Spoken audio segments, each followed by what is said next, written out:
The welfare of humanity is always the alibi of tyrants. So when they say things like, we're going to do this for your own good, or it's safe and effective, that's the language of a tyrant. If you want a physiologic birth, if you want a control of your birth, stay the hell out of the hospital. I've never told this story before publicly, but I'm at the point in my career now where I don't care. They killed her for money. No, we're going to leave this in. We don't edit. Welcome to Under the Sun podcast. I'm Irene. And I'm Ilea. We're so glad you're here. Grab a hot or iced coffee and join us as we talk about everything under the sun.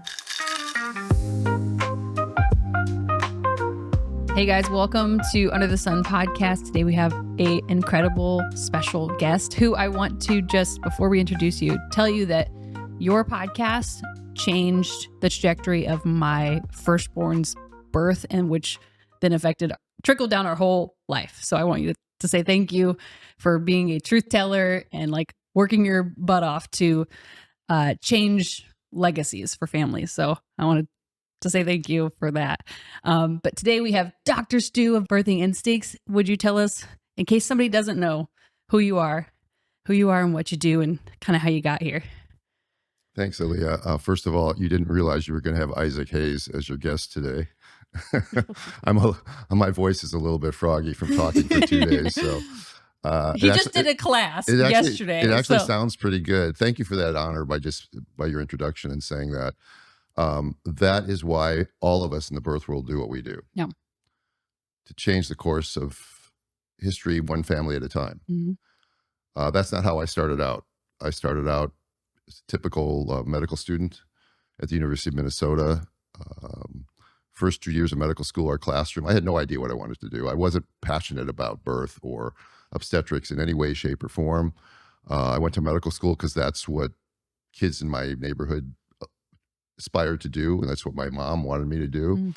So I went to medical school, and the first 2 years, as I said, our classroom and a little bit of lab and anatomy lab, and the second 2 years are rotations, and there are some requirements like surgery, OBGYN, internal medicine, pediatrics, and then you get electives like ear, nose, and throat, and neurology, and dermatology, and radiology. And I had just come off a rotation that I don't know, again, I took on hard things, but this was hematology oncology, and I took it as an elective. I didn't take dermatology as an elective. I took hematology oncology, and it was pediatrics, and it was rather depressing for me. Mm-hmm. Yeah. I really liked helping people, and I didn't feel like I was doing much in that rotation. And my next rotation, serendipitously, was, is that a word? Yes. Serendipitous? Who cares? Serendipitous. I know the word. Yeah. Is that funny? It's very early. It's early in the morning here in Illinois. So, was OBGYN. And I saw myself up at 3 a.m. catching a baby, doing it all wrong, by the way, but nonetheless, catching a baby and the joy that came with that as opposed to what had happened before. So it put me on the path toward choosing that as where I wanted to go with my career. So then you apply to residency programs. I ended up matching in Southern California at Cedars-Sinai Medical Center in Los Angeles. And at that time, we were affiliated with LA County USC Women's Hospital, which was the busiest hospital in the country. And that's where I did most of my OB training. They were doing about 22,000 births a year there. If you break that down, that's about 65 babies a day. Wow. And I was there every other day for, I believe, 4 months. So you can do the math and figure out. We saw a lot of births. And I became very comfortable with what are classically labeled high-risk birthing. We didn't really call them that at that time because we just considered breech or twin birth or putting on forceps as a variation of normal, and we got really good at it. That kind of training isn't available anymore. But I came out of residency very well trained, but very medicalized. You get indoctrinated into a way of doing things, and you think that you are at the top of your field and that you know everything. Well, boy, did I have an awakening coming, because I was doing things that now I sort of mock, like dressed in a full hazmat suit with putting a woman in stirrups, washing off her bottom, cutting an episiotomy, delivering a baby, not catching a baby, but actually pulling the baby out, showing the mom this baby, immediately cutting the cord, and then walking across the room, setting it down in the warmer, no delayed cord clamping, no skin to skin, no baby crawl, none of that stuff. I didn't think twice about it. That's the way I practiced for, several years. But I always talk about the idea that healthcare was different in the early 80s in that doctors were independent contractors. They were private practitioners. They had to build a practice from scratch, which is really different from what we have now, where almost everybody that comes out of residency gets a job, working for a company, working a shift, getting paid a salary. And it's a better lifestyle, but it's not a better career. And I don't think you can be happy necessarily, happier than running your own ship, which is what we did back then. And so I had to build a practice by hustling, by covering emergency rooms, by covering other doctors when they went on vacation, by assisting them in surgery, by volunteering at free clinics. And gradually you pick up, we call them patients. We call them, I've been indoctrinated now by the midwives to call them clients, but we called them patients back then. And one of the things that had happened to me was that I was approached by a couple local midwives in LA and asked if I would take their home birth transports. And this was one of the things that set me on my path to where I am now, because I said yes, but why? Well, that's the point.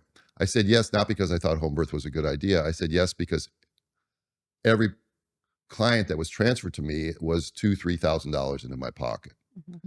It's an interesting time. People will wonder about this because they know how medicine works now. But when I charged $2,000 for something in 1987, guess what I got paid? $2,000. Yeah. It's amazing, right? Now you charge $2,000 for something and you're lucky to get 300 Wow. from the insurance company. That's just because they've got all the strings. They run everything. Yeah. So it was revenue generation for me. But I ended up spending some time with the midwives because I'd have a lot of time. The women would come in, most of them non-emergently. They'd want an epidural. They'd rest for a while. We'd start Pitocin and they'd go on and deliver vaginally. But there'd be a lot of downtime. And since I wasn't busy in the office, I would spend the time with the midwife at the hospital hanging out. And this is a composite memory, but they would talk to me and they would ask me questions like, why are you wearing a hazmat suit to catch a baby? Why are you taking the baby to the warmer right away? And then I would ask them questions like, what happens? Why aren't you wearing a hazmat suit? Or no, like the questions that dads to this very day ask, what happens if this happens? Yeah. What happens if this goes wrong? And they would teach me things like, if you don't do all the things you're doing in the hospital, these things don't go wrong very often. Yeah. God bless those midwives. I began. Sorry, your mic is falling down. I can see it like It's just slowly slowly shrinking down. down. I didn't touch it. No, it wasn't you. They always yell at me because I make these things too tight. But this is why I crank these bad boys down there. That must have been irritating for you. Yes, it's just literally. You're saying gold, and I'm like, oh. This is Jacob, by the way. Okay, Yeah. Jacob's the producer of the show. Mine too, yeah. He just wanted to get his face on the show. Right? He's a Oh, trust me, they'll edit me out. No, we're gonna leave this in. We don't edit. We leave it all in. So yeah, that's pretty funny. So where was I? So I learned things from them. Yeah.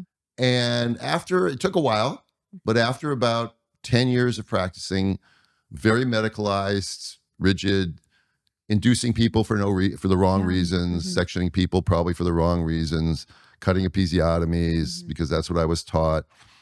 I began to think differently, and I was approached by a good friend of mine who asked me if I wanted to start a collaborative midwifery practice with 2 certified nurse midwives in a town just north of Los Angeles in Ventura County.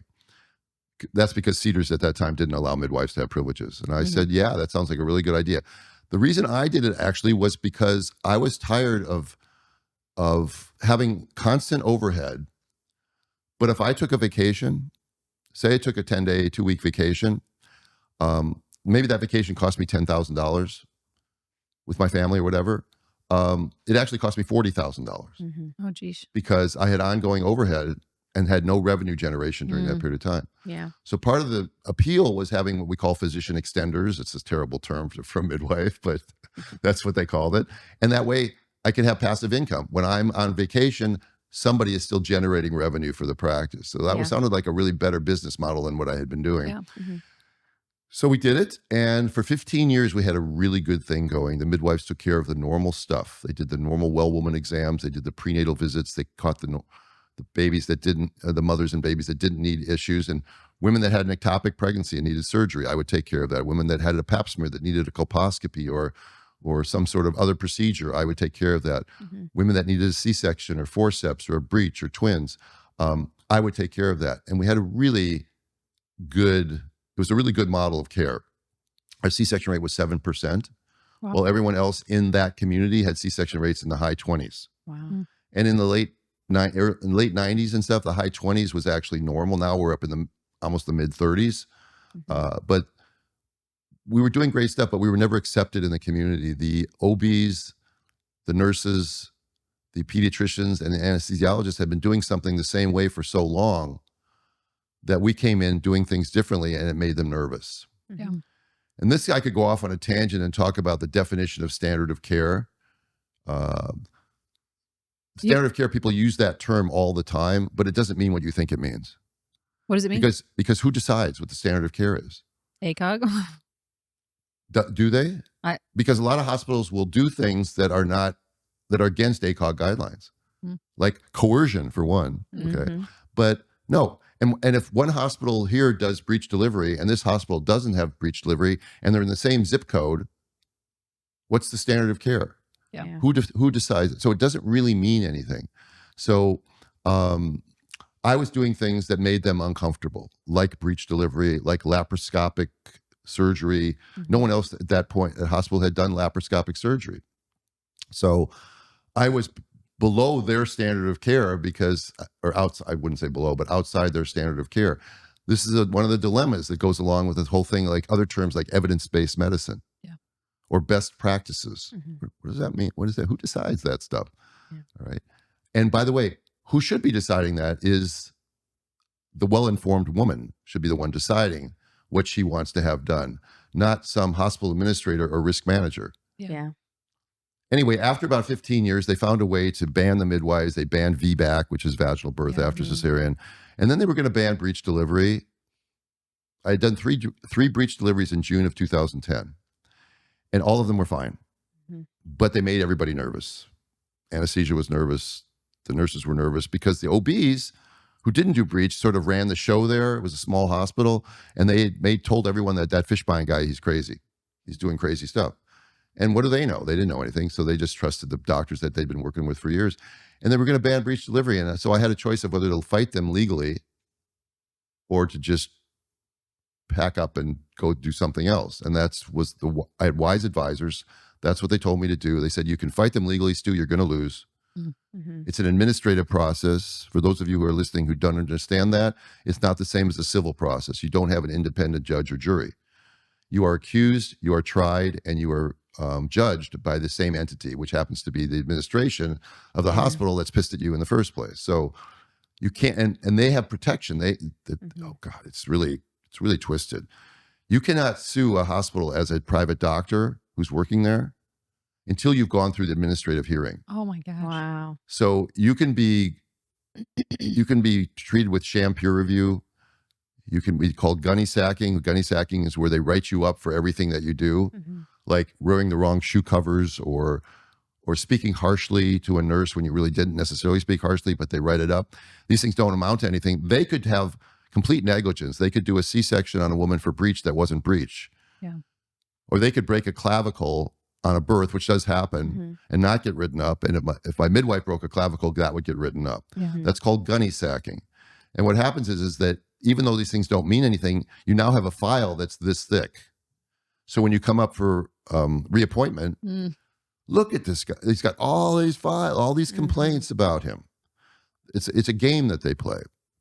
And they can, and it's the golden rule. Them that has the gold makes the rules. Yes. Not the real golden rule. Yeah. And so they decided that they weren't going to renew my privileges. I had a choice to fight them, and my advisors and my midwife friends said, Stu, you should come do home birthing. And this was an interesting moment in my life because I really respected the midwives. As a matter of fact, by that point, I had totally gotten used to the midwife model of care. Almost. I couldn't get all the OB out of me, but I got mostly. But they said to do that. But, after 25 years of backing midwives, I had never been to a home birth. Okay. So the first couple that I went to, wow. yeah, I'd been out practicing for almost 25 years when this happened. So I was a little nervous when I went to my first home birth, of course, because I was starting to ask the question, well, what if this happens? Yeah. You know, what if you need anesthesia? What if you need a blood transfusion? Same thing that people continue to ask. And then I realized that, you know, when you don't meddle with Mother Nature, when you leave things alone as nature designed it, women should be laboring safe, quiet, and unobserved. Those words are credited to Sarah Buckley, and she's right. And you don't see the sudden deterioration of maternal or fetal status that you see in the hospital, where the woman's been starved, immobilized, interrupted, anesthetized, hyperstimulated. Baby doesn't like it. Baby crashes. They do a crash C-section, and they say, geez, thank God you weren't at home. Yep. Yeah. With no realization that what they just said is like foolish. Because at home, we don't do any of those things. And we don't see that very often. And this gets me to the point of when I talk nowadays, when I teach my class and stuff, I talk a lot about it's not intentions that matter. And I'm not even sure that the hospital has good intentions. I think the hospital's there to make a profit. I think it's a corrupt system. Maybe we can dive into that later, but it's about outcomes. Now, if the hospital was having great outcomes, then you could say, okay, all these interventions they do, all the monkey business, all the vaccines, all the Pitocin, all the inductions, all the C-sections. Well, we're saving babies, but we're not. We're not saving babies. And the more interventions we add through history, and I go through this in my class, I put up a slide and talk about the history in the last 100 years of what medicine has done. And then I just keep asking, have outcomes improved? Every woman gets 2 or 3 ultrasounds now with color Doppler flow. Have outcomes improved? Every woman has continuous fetal monitoring. Has outcomes improved? Every woman, 30% of women have an induction. Has outcomes improved? It was only 10% 30 years ago.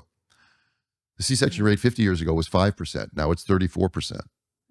Have outcomes improved? And the answer is, do you have brain fog? Are you lethargic? Do you have digestion issues? Do you not poop enough? Are you pooping too much? Do you have angry outbursts? Does your butthole itch? Irene, does your butthole itch? Don't answer that. Don't answer. I'm going to answer. Well, if your butthole itches, what does that mean? Question. That means you have a worm. Or many worms. Lots of worms. And I know what you're thinking. Worms. Are you kidding? That doesn't happen. I've not left the country. Yeah, it happens. Guys, like, you can go touch the soil in your front yard and get worms from there. Like, because if you have pets, they lick you. We're disgusting, honestly. And like food, like produce, if it's not cleaned properly or if it's grown and like, they're everywhere. Yeah. So most cultures cleanse once a quarter. Yeah. So deworm themselves all the time. You gotta deworm yourself, and we have the perfect brand for you. Yes. Rogers Hood is where we get all of our parasite things from. She has this kit. It gives you everything you need. It has 3 tinctures. There are... And heavy metals, too. It pulls heavy metals out. It's so great. Yeah. I did it. I'll just say it. I did it. And the very first day that I started the tinctures, an 8-inch tapeworm came out of my butt. 8 inch. So... And... I mean, I have left the country on like cruises, but it's all sanitary and everything's washed and they're there. It's just life, and we have to just cleanse regularly. Yeah. So use our code UTSP10 and you won't regret it. Yeah. Have outcomes improved? And the answer is no, they haven't. And yet they continue to do more of that. So then I have this slide of Albert Einstein with his usual saying of, you know, the definition of insanity is doing the same thing over and over again, or doing more of the same thing and expecting a different result. Yep.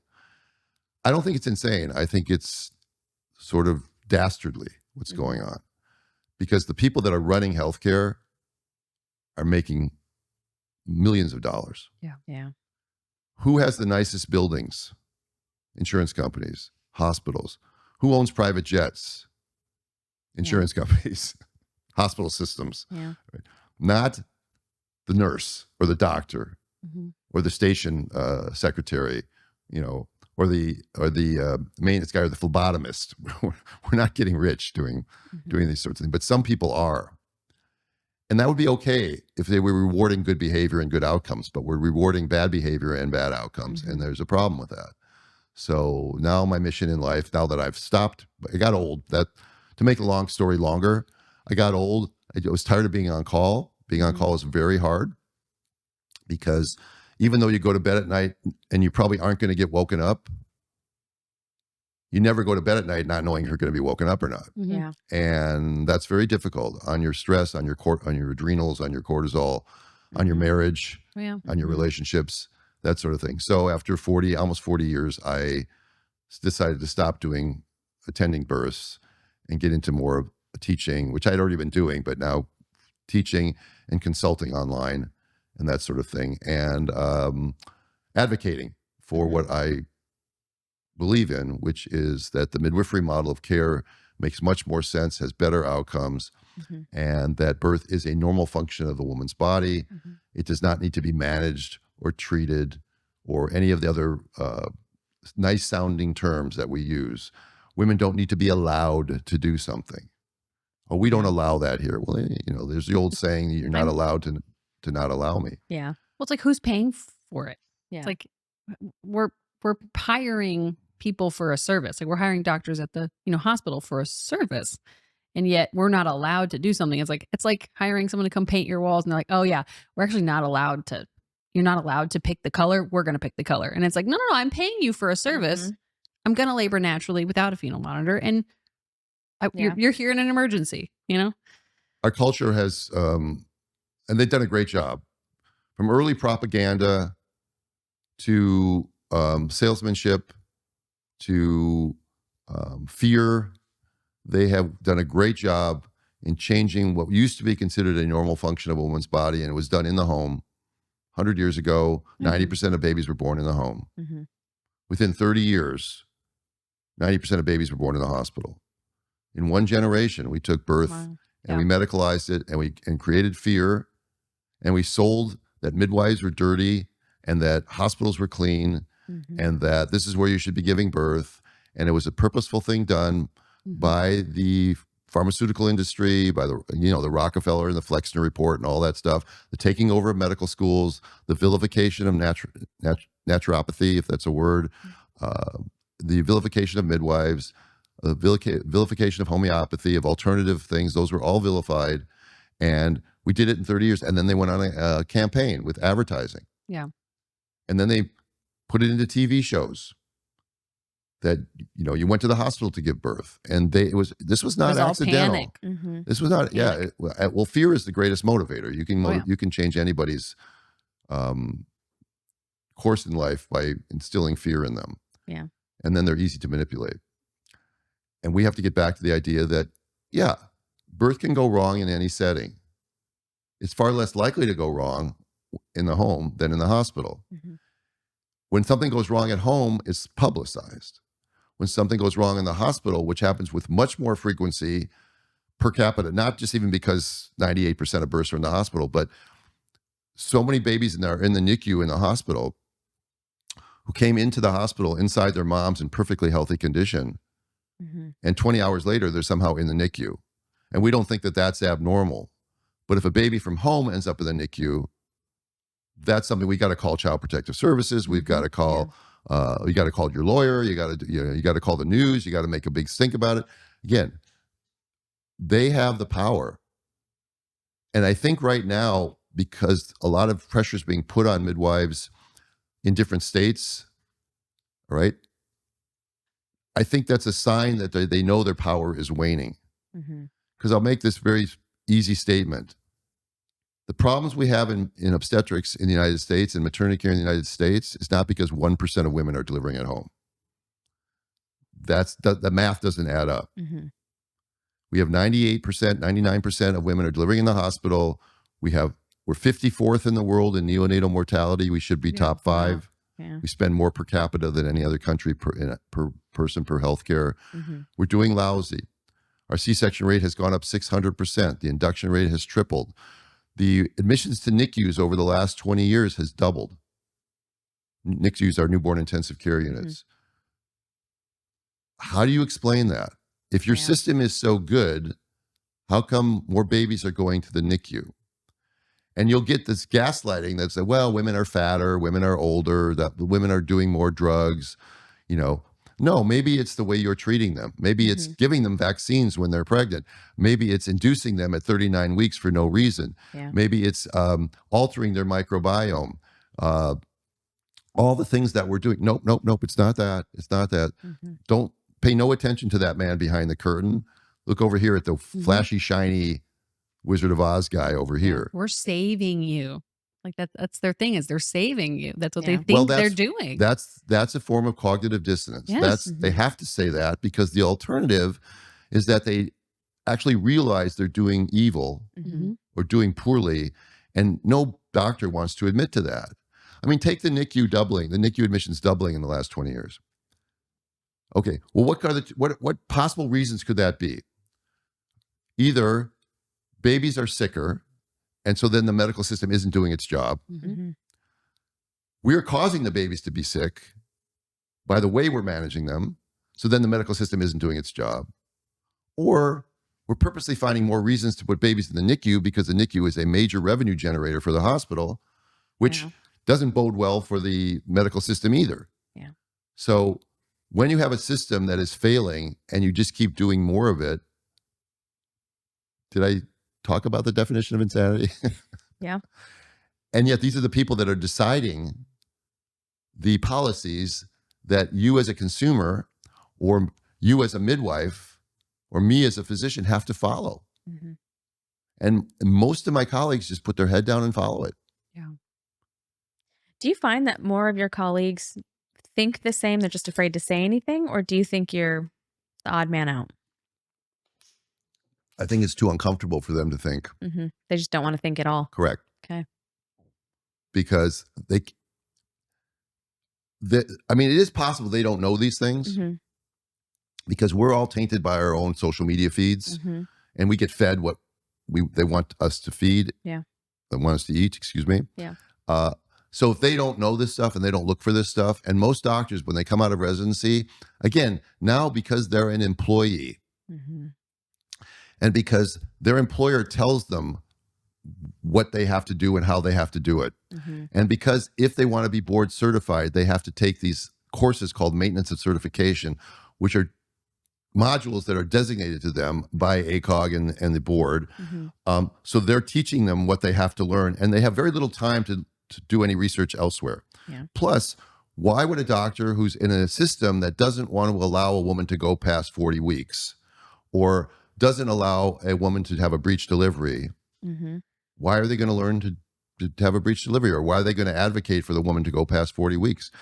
All that's going to do is get them in trouble. Yeah. And they're going to lose their job. This is why their ethics are conflicted when they became employees of a system. We should look at that, and people need to understand that my fiduciary duty as an independent practitioner was to my patient. Now, the doctor cannot say that, because he's being paid by a third party. Yeah. So your fiduciary duty, your ethics are now conflicted. Because if you do what your patient wants and it's against the policy of your employer, you can lose your job. As we saw with people that spoke up or wanted to prescribe ivermectin or hydroxychloroquine, or didn't want to vaccinate their patients. Some of them lost their jobs. Our doctor literally smuggled us in a back door on a Saturday, told us when we were coughing, I need you to not cough for a few minutes. Smuggled us in the back door just to get us seen, to get ivermectin. I was like, why do I feel like I'm at a drug deal when I'm at my physician's office? Who then sent it to a pharmacy who was like, sure, here you go. But it was a weird pharmacy that knew that was like is a part of that underground group. But it's like, why do I have to be smuggled in a back door for a treatment that is working? Well, God, we could go off on tangents about evil and tyranny, but the idea that I've been prescribing for my entire life. I never had a pharmacist call me and say, when I prescribed ampicillin, what are you prescribing it for? But when I was prescribing hydroxychloroquine, they would call me up and they say, what is this for? And I say, what are you asking me what it's for? I'm a physician. It's none of your business. Yeah. Right.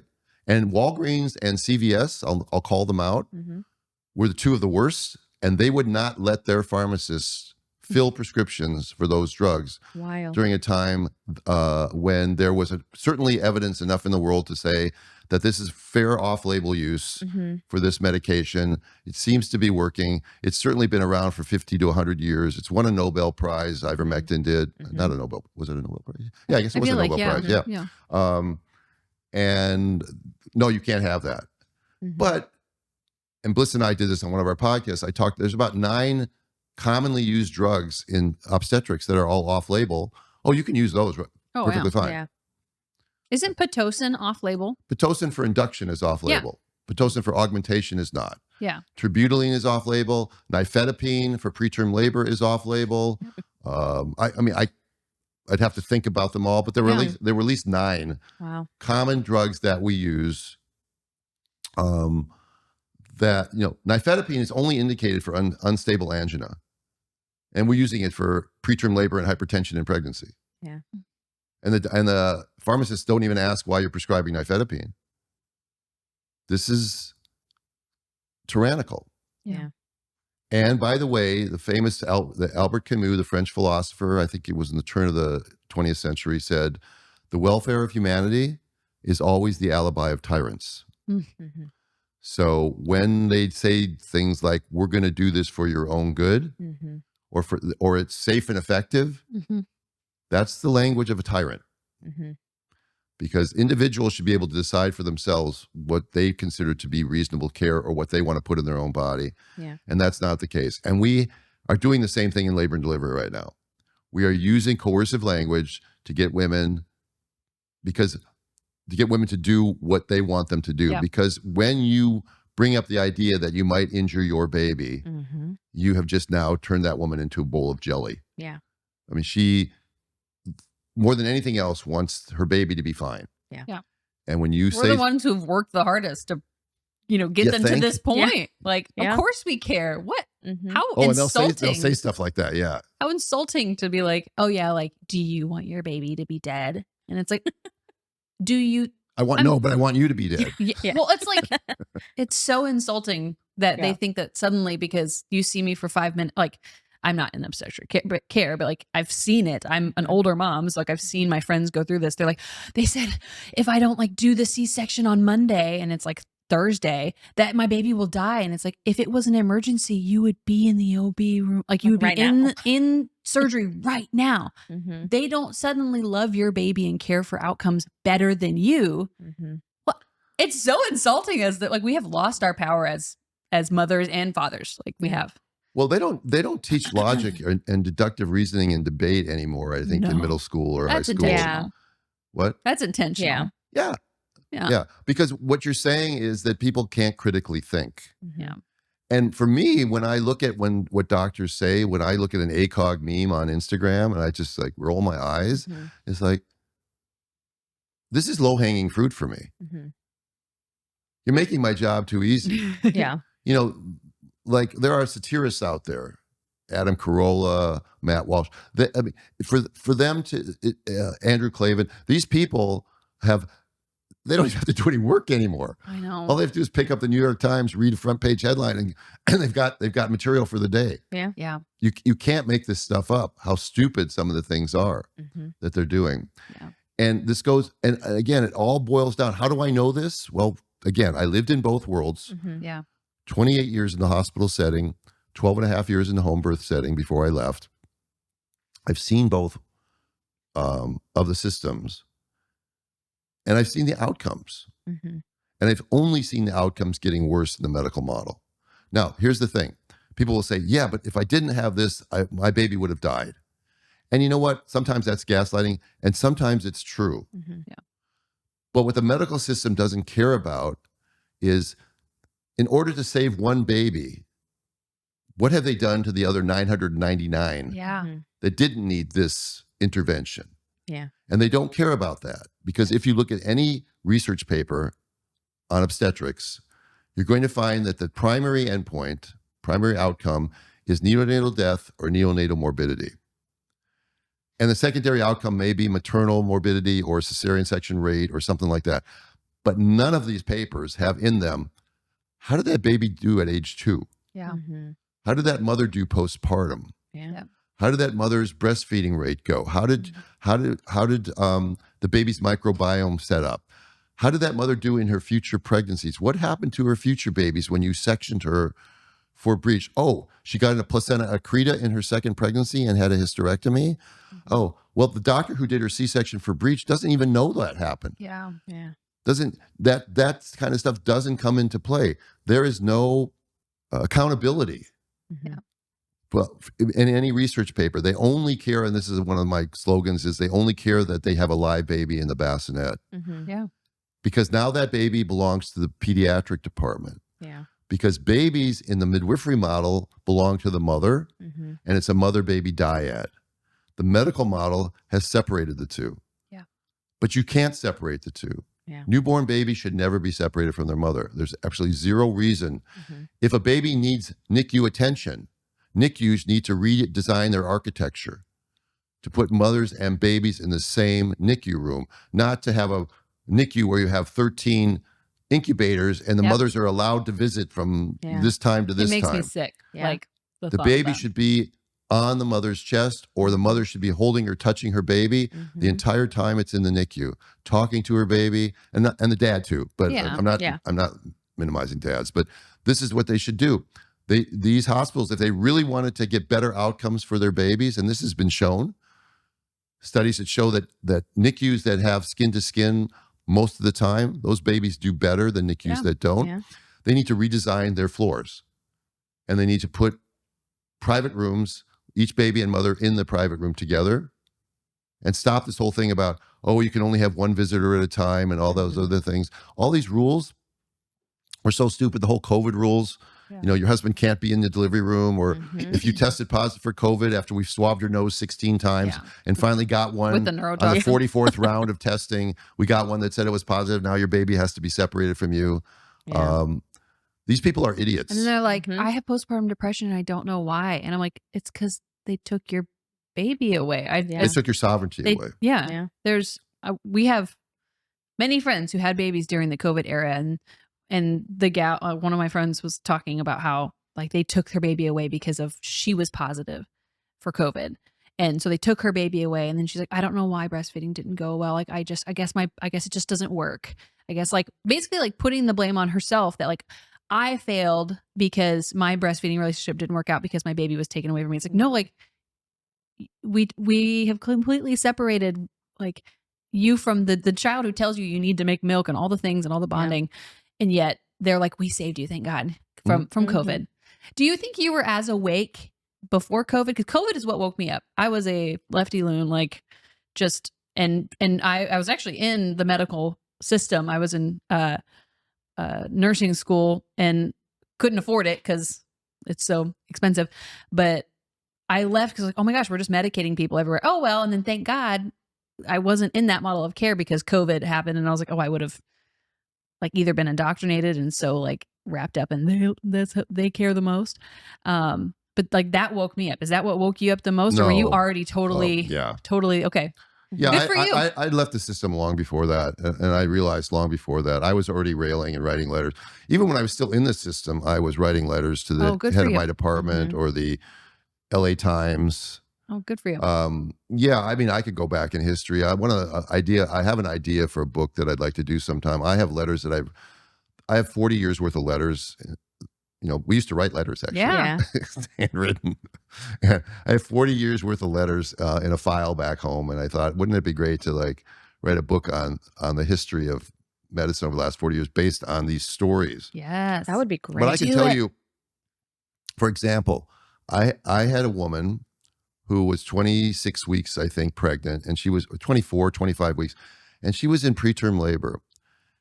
And we had something at Cedars-Sinai called the Maternal Fetal Care Unit. And it was like a high-risk unit, like a medical intensive care unit or surgical intensive care unit or a NICU for pregnant women. And she was in that unit, and she was taking nifedipine twice a day to keep her uterus quiet. One night they had nursing shortage, so they had a floater nurse come in who knew nothing about obstetrics.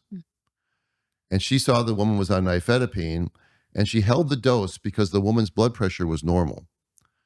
Because she was only used to using nifedipine for blood pressure issues. Yeah.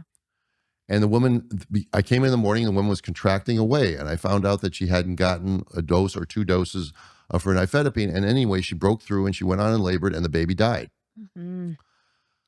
So I wrote a letter complaining to the department, heard nothing.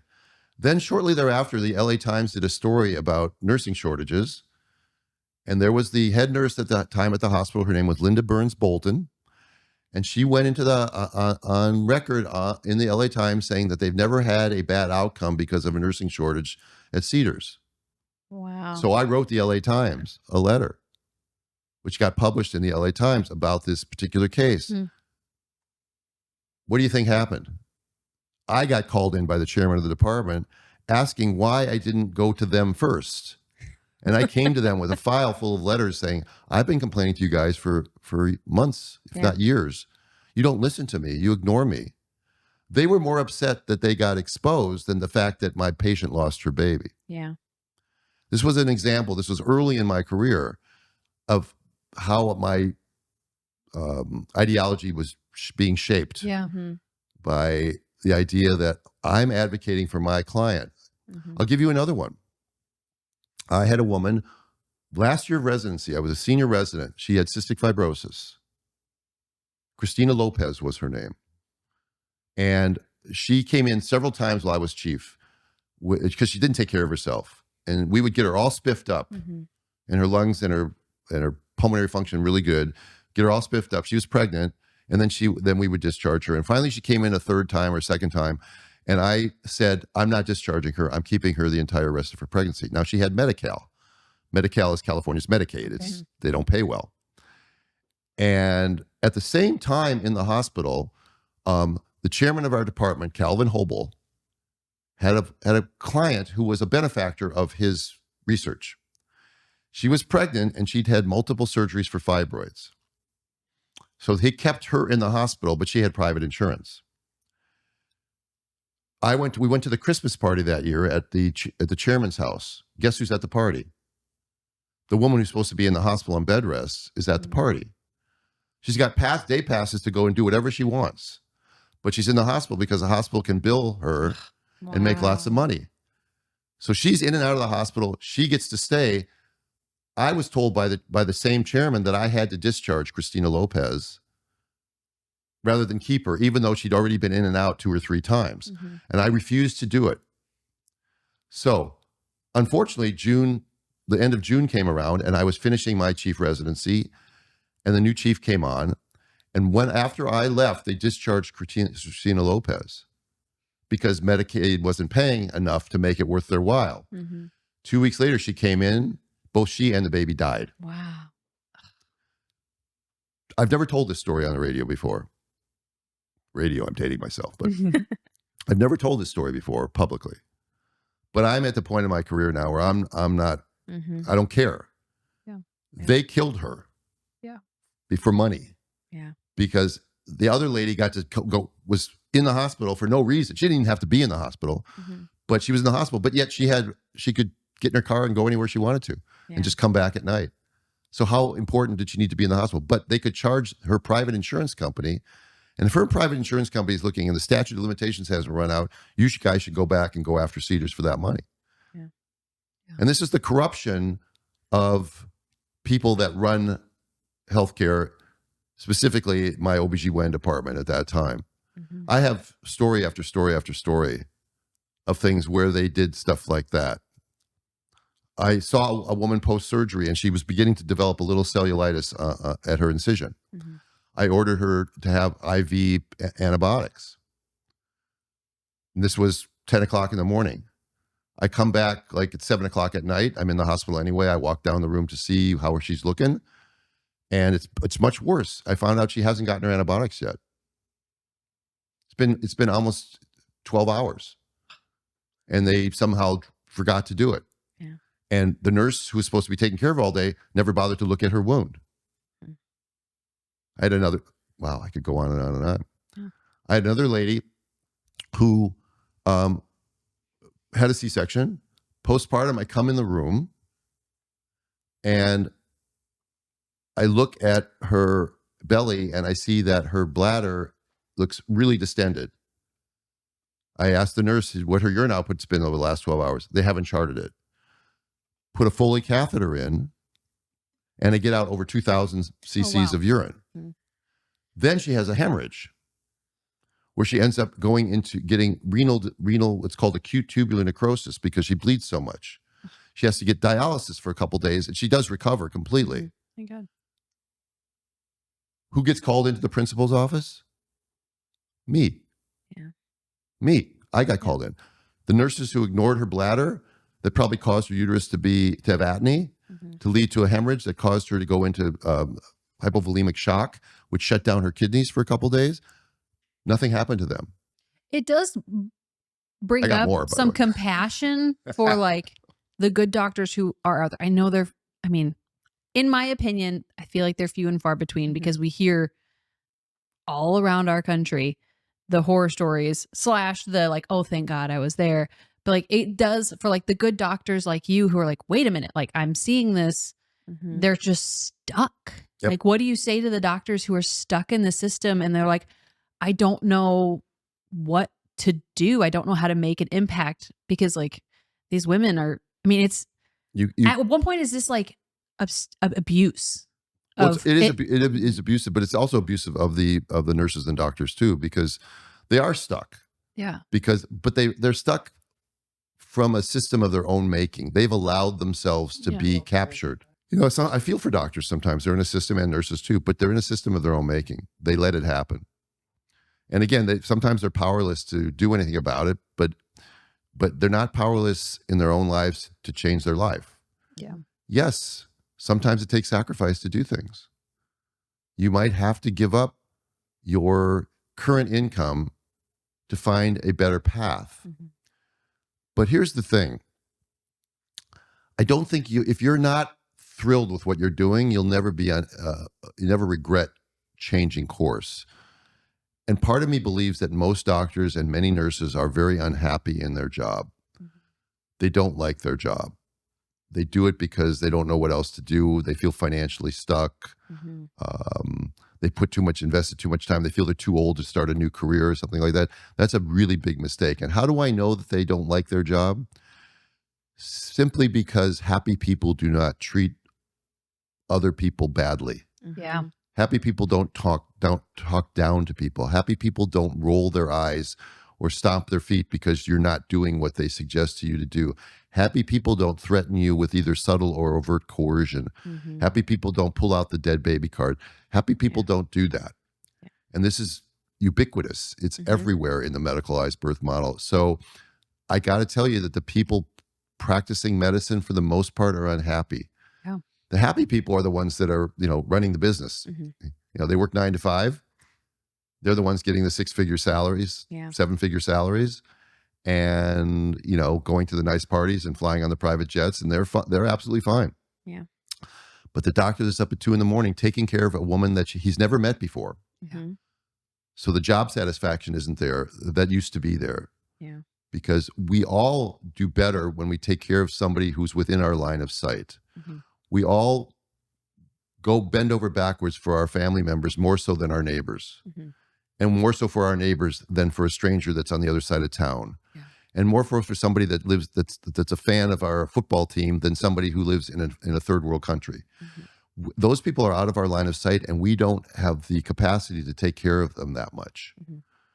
And a lot of people who are doing that, who are like saying, what about the starving people in India or whatever else that we used to talk about? It's like, those people are missing something in their personal life, that they are looking way beyond that line of sight. Yeah. We need to take care of the people that we love. And in my practice, I became very connected to the families because I was their practitioner. When they called at night with a problem, they got me. Yeah. When I covered my other partners and one of their patients called me at night, I have to tell you that, yes, I gave them the best advice I could, but it wasn't the same as if I was talking to somebody that I knew them and I knew their partner and I knew their children and I had a relationship with them. Yeah. That's all been taken away from doctors now. The only thing that's better for doctors now is their lifestyle, because they're not on call 24/7. Mm-hmm. They work a shift, but that is a huge detriment for those doctors who went into obstetrics to see the outcome of their work. Can you imagine working with a woman for 9 months and even being on call when she comes into labor and she's pushing, and it's now 7:00 rolls around and you have to leave. Yeah. And you don't get to see the culmination of her achievement and your work. Mm-hmm. And then you go home. So the job doesn't mean as much anymore. Yeah. And doctors can say, well, that's just the way the system is. Well, no, it's the way you allowed the system to be. Mm-hmm. And you could take it back. How could you take it back? You could quit. Yeah. And you could start a concierge practice. You could start doing home birthing. You could start working in a different system. You could go to another state, or you could go to another country, and you could practice medicine like your heart wanted to practice. Is there still options for private practice in this country, or have the laws squished it down too much? No, you can do that. You just have to be willing to work from ground up. You're not going to make a lot of money. Mm-hmm. But I can tell you can lower your overhead. Mm-hmm. There are ways to do it. Mm-hmm. And we have convinced ourselves that we can't practice if we don't have electronic medical records, if we don't have full staff, if we don't have a risk manager, if we don't have malpractice insurance, Mm-hmm. if we don't, you can. Yeah. You can. You open up a little concierge practice, and maybe you give up surgery because you don't want to have privileges at the hospital. Because by having privileges at the hospital, you have to pay $50,000 a year for malpractice insurance, and you have to maintain your board certification with a board that has no regard for you. Yeah. And here's the thing: nobody ever came into my office and said, "Dr. Fischbein, I'd like to interview you, but first I want to know, are you board certified?" Yeah. Yeah. And I was board certified for over 20 years. Mm-hmm. And then the board and I parted ways. Did I suddenly become a worse physician the next day because I wasn't board certified anymore? Yeah. Yeah. No. And by the way, some of the worst doctors that you've ever met, the doctors that we laugh about and we joke about and you tell stories about, not only are they board certified, but they're fellows of the American College of OBGYN. Yeah. Yeah. So it just goes to show you that having an academic degree or multiple degrees has no correlation whatsoever with wisdom. Yeah. Yeah. But yet but we have a system that honors that. Mm-hmm. But we're in the system right now, and we're in the problems we have right now because doctors with degrees who are board certified and fellows of the American College of OBGYN, who are also maternal fetal medicine specialists, who are members of the Society of Maternal Fetal Medicine, are doing stupid things.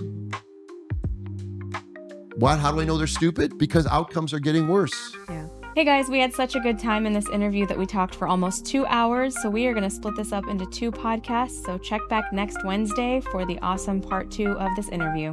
Bye! This content is for educational purposes only and is not intended as medical advice. Please do your own research and find a trusted medical professional for personalized guidance and advice. We are not responsible for your decisions based on the information you hear on this podcast. Bye! Bye!